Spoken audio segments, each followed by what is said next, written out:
और एक बड़ी खबर, डोनाल्ड ट्रंप ने यूरोप के खिलाफ जंग का ऐलान कर दिया है।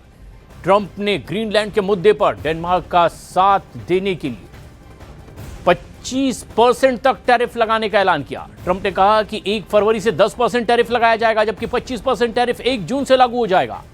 ट्रंप के इस ऐलान से डेनमार्क के अलावा Norway, Sweden, France, Germany, Britain, Finland समेत यूरोप के कई देशों को बहुत बड़ा झटका लगा है। ग्रीनलैंड पर कब्जे के लिए एक बड़ा ऐलान।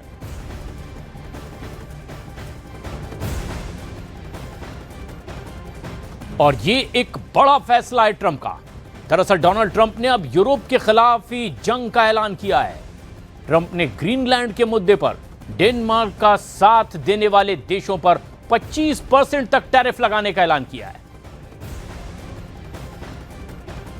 ट्रंप ने कहा कि अब उनके ग्रीनलैंड के बीच में जो भी आएगा समझो उसकी तबाही तय है। और यही वजह है कि ग्रीनलैंड अब वर्ल्ड वॉर का सबसे बड़ा फ्लैश पॉइंट बन गया है।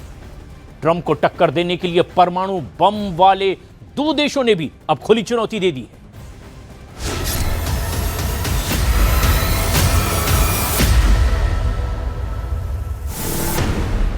ग्रीनलैंड में नेटो टूटने जा रहा है, या यूं कहें कि फटने जा रहा है।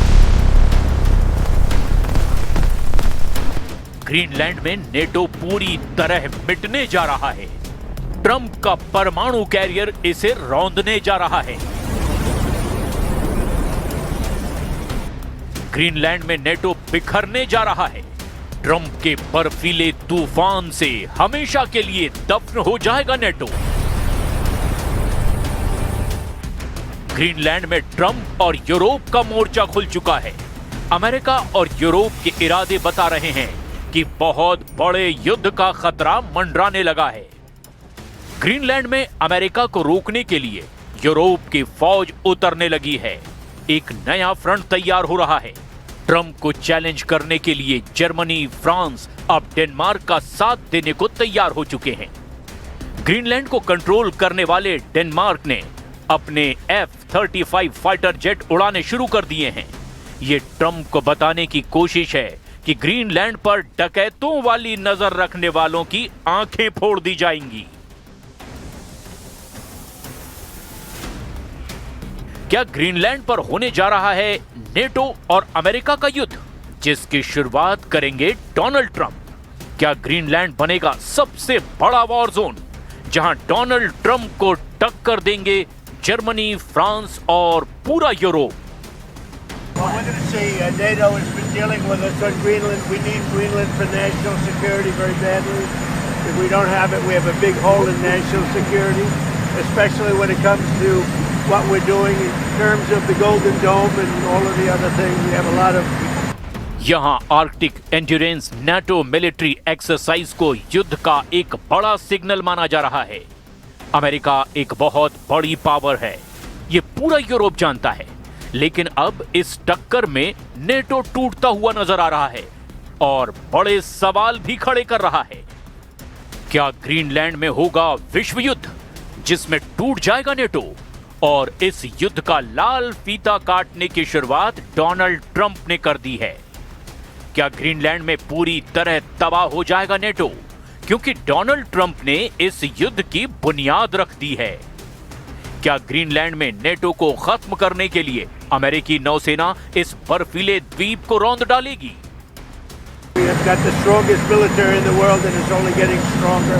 And you saw that with Venezuela, you saw that with the attack on Iran, with the knocking out their nuclear capability potentially. So, yeah, we're talking to NATO. Trump की धमकी मिलने के बाद न सिर्फ डेनमार्क घबराया हुआ है, बल्कि यूरोप में खलबली मची हुई है। फ्रांस ने ऐलान कर दिया है कि ग्रीनलैंड को बचाने की जिम्मेदारी यूरोप की है।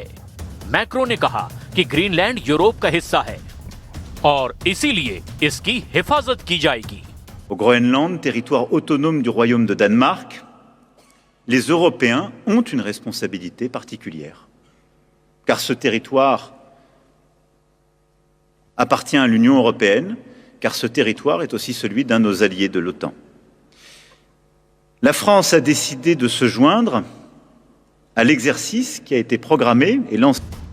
अब ग्रीनलैंड में यूरोप की फौज पहुंचेगी तो समझ लीजिए कि युद्ध का खतरा तो बना रहेगा। क्या यूरोप के इस मोर्चे से डोनाल्ड ट्रंप डरकर पीछे हट जाएंगे? इस पर उनकी प्रवक्ता ने भी जवाब दिया है।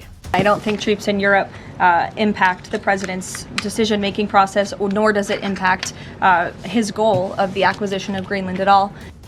इससे पहले भी कई बार ग्रीनलैंड को अमेरिका के कंट्रोल में लाने की बात कर चुके हैं, लेकिन तब यूरोप में इसे लेकर बहुत बड़ा खतरा महसूस नहीं किया गया। अब ट्रंप जो बोल रहे हैं उसके मायने बहुत खतरनाक निकाले जा रहे हैं। ट्रंप ने अमेरिकी कांग्रेस के संयुक्त सेशन में ग्रीनलैंड पर बड़ा धमाका किया था। उन्होंने 4 मार्च 2025 को ही कहा था कि वो ग्रीनलैंड को अपने कब्जे में लेंगे और ये किसी भी कीमत पर किया जाएगा। I have a message tonight for the incredible people of Greenland. We strongly support your right to determine your own future. And if you choose, we welcome you into the United States of America. We need Greenland for national security and even international security, and we're working with everybody involved to try and get it. But we need it really for international world security, and I think we're going to get it. One way or the other, we're going to get it.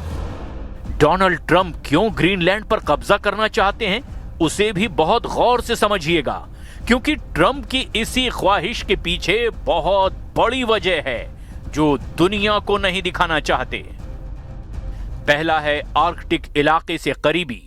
यहां पर America का control होगा तो रूस के साथ उत्तरी Europe पर नजर बनी रहेगी। दूसरा है प्राकृतिक संसाधन। ग्रीनलैंड में रेयर अर्थ मिनरल्स की भरमार है। रेयर अर्थ मिनरल जो कि इलेक्ट्रॉनिक्स, बैटरी और रक्षा उपकरणों के लिए बहुत जरूरी है। आर्कटिक क्षेत्र तो तेल और गैस का बड़ा भंडार है। और तीसरा आर्कटिक शिपिंग रूट। यहां ग्लेशियर पिघलेंगे तो समुद्री मार्ग का इस्तेमाल ज्यादा होगा। इससे रूस और चीन दोनों के आर्थिक हितों को भी चोट पहुंचाई जा सकती है। अब ट्रंप की तैयारी देखिए। उस वॉर जोन में चलिए जहां लगातार बर्फ गिर रही है। ट्रंप के कमांडो यहां एक बहुत ही सीक्रेट एयरबेस की सिक्योरिटी में तैनात हैं। यह स्पेशल फोर्स एक बहुत बड़ी जिम्मेदारी संभाल रही है।